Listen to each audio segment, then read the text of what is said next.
El Evangelio según Marcos, capítulo 1. Esta es la buena noticia acerca de Jesús el Mesías, el Hijo de Dios. Comenzó tal como el profeta Isaías había escrito. Mira, envío a mi mensajero delante de ti, y él preparará tu camino. Es una voz que clama en el desierto. Preparen el camino para la venida del Señor. Ábranle camino. Ese mensajero era Juan el Bautista. Estaba en el desierto y predicaba que la gente debía ser bautizada para demostrar que se había arrepentido de sus pecados y vuelto a Dios para ser perdonada. Toda la gente de Judea, incluidos los habitantes de Jerusalén, salían para ver y oír a Juan. Y cuando confesaban sus pecados, él los bautizaba en el río Jordán. Juan usaba ropa tejida con pelo rústico de camello y llevaba puesto un cinturón de cuero alrededor de la cintura. Se alimentaba con langostas y miel silvestre. Juan anunciaba: Pronto viene alguien que es superior a mí, tan superior que ni siquiera soy digno de inclinarme como un esclavo y desatarle las correas de sus sandalias. Yo los bautizo con agua, pero Él los bautizará con el Espíritu Santo. Cierto día, Jesús llegó de Nazaret de Galilea, y Juan lo bautizó en el río Jordán. Cuando Jesús salió del agua, vio que el cielo se abría y el Espíritu Santo descendía sobre él como una paloma. Y una voz dijo desde el cielo: Tú eres mi Hijo muy amado, y me das gran gozo. Luego, el Espíritu lo impulsó a ir al desierto, donde Jesús fue tentado por Satanás durante 40 días. Estaba a la intemperie entre los animales salvajes y los ángeles lo cuidaban. Más tarde, después del arresto de Juan, Jesús entró en Galilea, donde predicó la buena noticia de Dios. Por fin ha llegado el tiempo prometido por Dios. El reino de Dios está cerca. Arrepiéntanse de sus pecados y crean la buena noticia.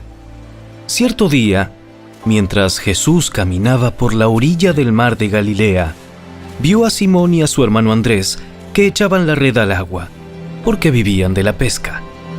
Jesús los llamó. Vengan, síganme, y yo les enseñaré cómo pescar personas. Y enseguida dejaron las redes y lo siguieron. Un poco más adelante por la orilla, Jesús vio a Santiago y a Juan, hijos de Zebedeo, en una barca reparando las redes. Los llamó de inmediato y ellos también lo siguieron, dejando a su padre Zebedeo en la barca con los hombres contratados. Jesús y sus compañeros fueron al pueblo de Capernaum. Cuando llegó el día de descanso, Jesús entró en la sinagoga y comenzó a enseñar. La gente quedó asombrada de su enseñanza, porque lo hacía con verdadera autoridad, algo completamente diferente de lo que hacían los maestros de la ley religiosa. De pronto, un hombre en la sinagoga que estaba poseído por un espíritu maligno comenzó a gritar: ¿Por qué te entrometes con nosotros? Jesús de Nazaret, has venido a destruirnos. Yo sé quién eres, el Santo de Dios. ¡Cállate! ¡Sal de este hombre! En ese mismo momento, el espíritu maligno soltó un alarido. Le causó convulsiones al hombre y luego salió de él. El asombro se apoderó de la gente y todos comenzaron a hablar de lo que había ocurrido. ¿Qué clase de enseñanza nueva es esta? Tiene tanta autoridad. Hasta los espíritus malignos obedecen sus órdenes. Las noticias acerca de Jesús corrieron velozmente por toda la región de Galilea. Después Jesús salió de la sinagoga con Santiago y Juan, y fueron a la casa de Simón y Andrés. Resulta que la suegra de Simón estaba enferma, en cama, con mucha fiebre. Se lo contaron a Jesús de inmediato. Él se acercó a la cama, la tomó de la mano y la ayudó a sentarse. Entonces la fiebre se fue, y ella les preparó una comida. Esa tarde, después de la puesta del sol, le llevaron a Jesús muchos enfermos y endemoniados. El pueblo entero se juntó en la puerta para mirar. Entonces Jesús sanó a mucha gente que padecía de diversas enfermedades y expulsó a muchos demonios. Pero como los demonios sabían quién era Él, no los dejó hablar. A la mañana siguiente, antes del amanecer, Jesús se levantó y fue a un lugar aislado para orar.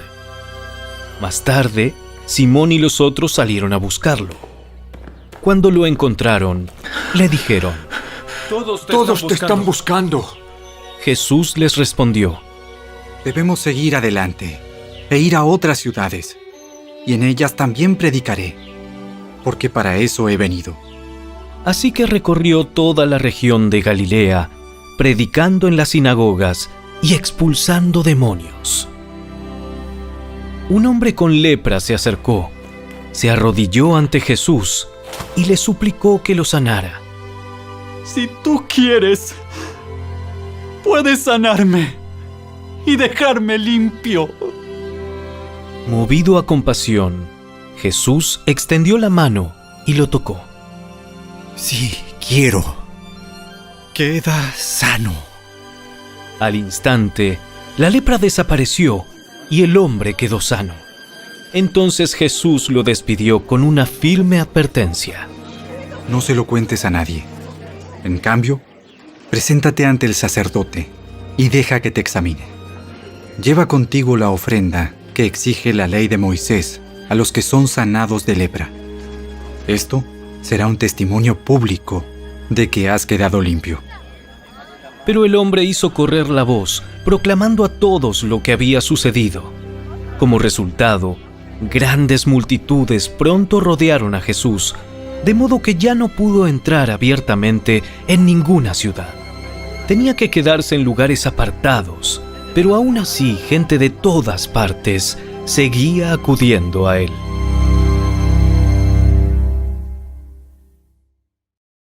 El Evangelio según Marcos, capítulo 2. Cuando Jesús regresó a Capernaum, varios días después, enseguida corrió la voz de que había vuelto a casa. Pronto el lugar donde se hospedaba estaba tan lleno de visitas que no había lugar ni siquiera frente a la puerta. Mientras él les predicaba la palabra de Dios, llegaron 4 hombres cargando a un paralítico en una camilla. Como no podían llevarlo hasta Jesús debido a la multitud, abrieron un agujero en el techo, encima de donde estaba Jesús. Luego bajaron al hombre en la camilla, justo delante de Jesús. Al ver la fe de ellos, Jesús le dijo al paralítico: Hijo mío, tus pecados son perdonados.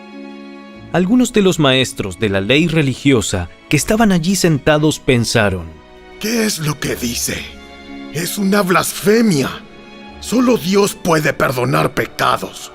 En ese mismo instante, Jesús supo lo que pensaban, así que les preguntó: ¿Por qué cuestionan eso en su corazón? ¿Qué es más fácil decirle al paralítico? ¿Tus pecados son perdonados? ¿O ponte de pie, toma tu camilla y camina? Así que les demostraré que el Hijo del Hombre tiene autoridad en la tierra para perdonar pecados. Entonces Jesús miró al paralítico y dijo: Ponte de pie, toma tu camilla y vete a tu casa. Y el hombre se levantó de un salto, tomó su camilla y salió caminando entre los espectadores que habían quedado atónitos. Todos estaban asombrados y alababan a Dios exclamando: ¡Jamás hemos visto algo así!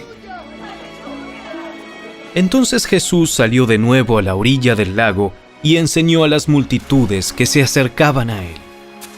Mientras caminaba, vio a Leví, hijo de Alfeo, sentado en su cabina de cobrador de impuestos, y le dijo: Sígueme, y sé mi discípulo. Entonces Leví se levantó y lo siguió. Más tarde, Leví invitó a Jesús y a sus discípulos a una cena en su casa, junto con muchos cobradores de impuestos y otros pecadores de mala fama. Había mucha de esa clase de gente entre los seguidores de Jesús.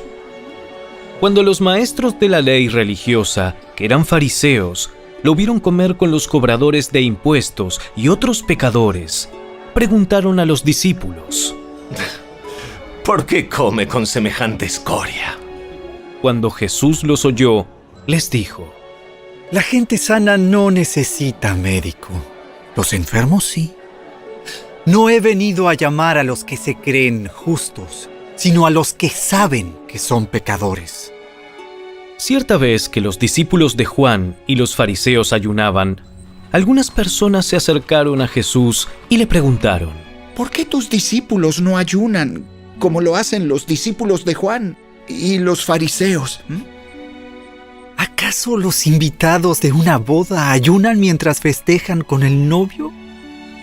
Por supuesto que no. No pueden ayunar mientras el novio está con ellos. Pero un día el novio será llevado y entonces sí ayunarán. Además, ¿a quién se le ocurriría remendar una prenda vieja con tela nueva? Pues el remiendo nuevo encogería y se desprendería de la tela vieja, lo cual dejaría una rotura aún mayor que la anterior. Y nadie pone vino nuevo en cueros viejos, pues el vino reventaría los cueros y tanto el vino como los cueros se echarían a perder. El vino nuevo necesita cueros nuevos. Cierto día de descanso, mientras Jesús caminaba por unos terrenos sembrados, sus discípulos comenzaron a arrancar espigas de grano para comer. Entonces los fariseos le dijeron a Jesús: Mira, ¿por qué tus discípulos violan la ley al cosechar granos en el día de descanso? ¿Acaso no han leído en las Escrituras lo que hizo David cuando él y sus compañeros tuvieron hambre? Entró en la casa de Dios en el tiempo que Abiatar era sumo sacerdote y violó la ley al comer los panes sagrados que solo a los sacerdotes se les permite comer, y también les dio una porción a sus compañeros. Después Jesús les dijo: El día de descanso se hizo para satisfacer las necesidades de la gente y no para que la gente satisfaga los requisitos del día de descanso. Así que el Hijo del Hombre es Señor, incluso del día de descanso.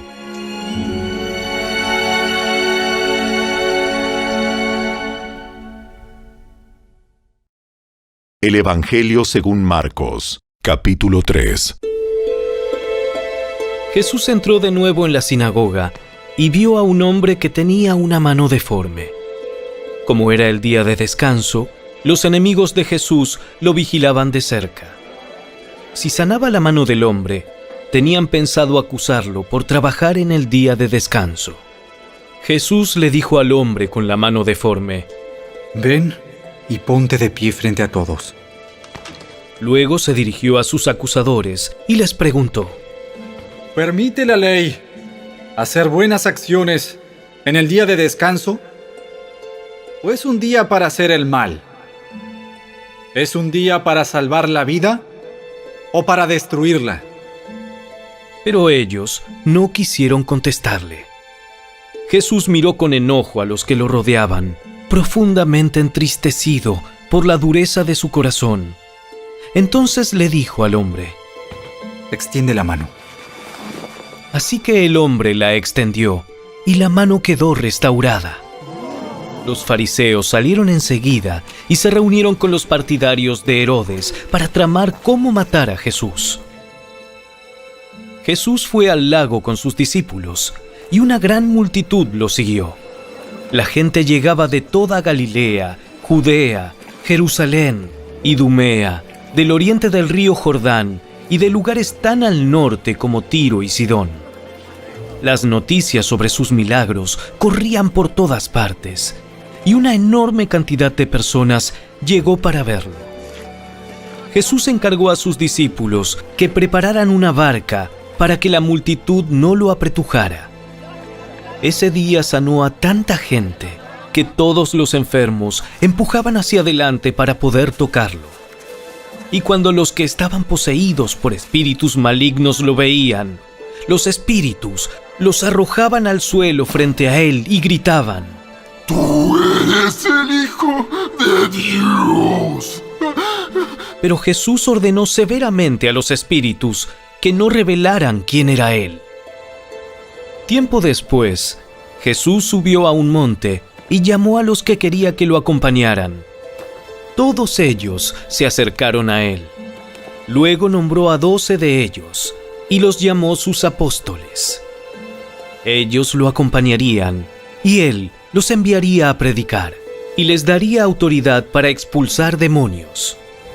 Estos son los 12 que escogió: Simón, a quien llamó Pedro; Santiago y Juan, los hijos de Zebedeo, a quienes Jesús apodó hijos del trueno; Andrés, Felipe, Bartolomé, Mateo, Tomás, Santiago, hijo de Alfeo, Tadeo, Simón, el celote, Judas Iscariote, quien después lo traicionó.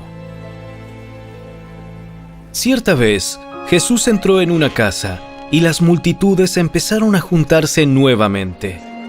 Pronto, ni él ni sus discípulos encontraron un momento para comer. Cuando sus familiares oyeron lo que sucedía, intentaron llevárselo. Está fuera de sí. Pero los maestros de la ley religiosa que habían llegado de Jerusalén decían: ¡Ah, está poseído por Satanás, el príncipe de los demonios! De él recibe el poder para expulsar los demonios. Jesús los llamó para que se acercaran y respondió con una ilustración. ¿Cómo puede Satanás expulsar a Satanás? Un reino dividido por una guerra civil acabará destruido. De la misma manera, una familia dividida por peleas se desintegrará.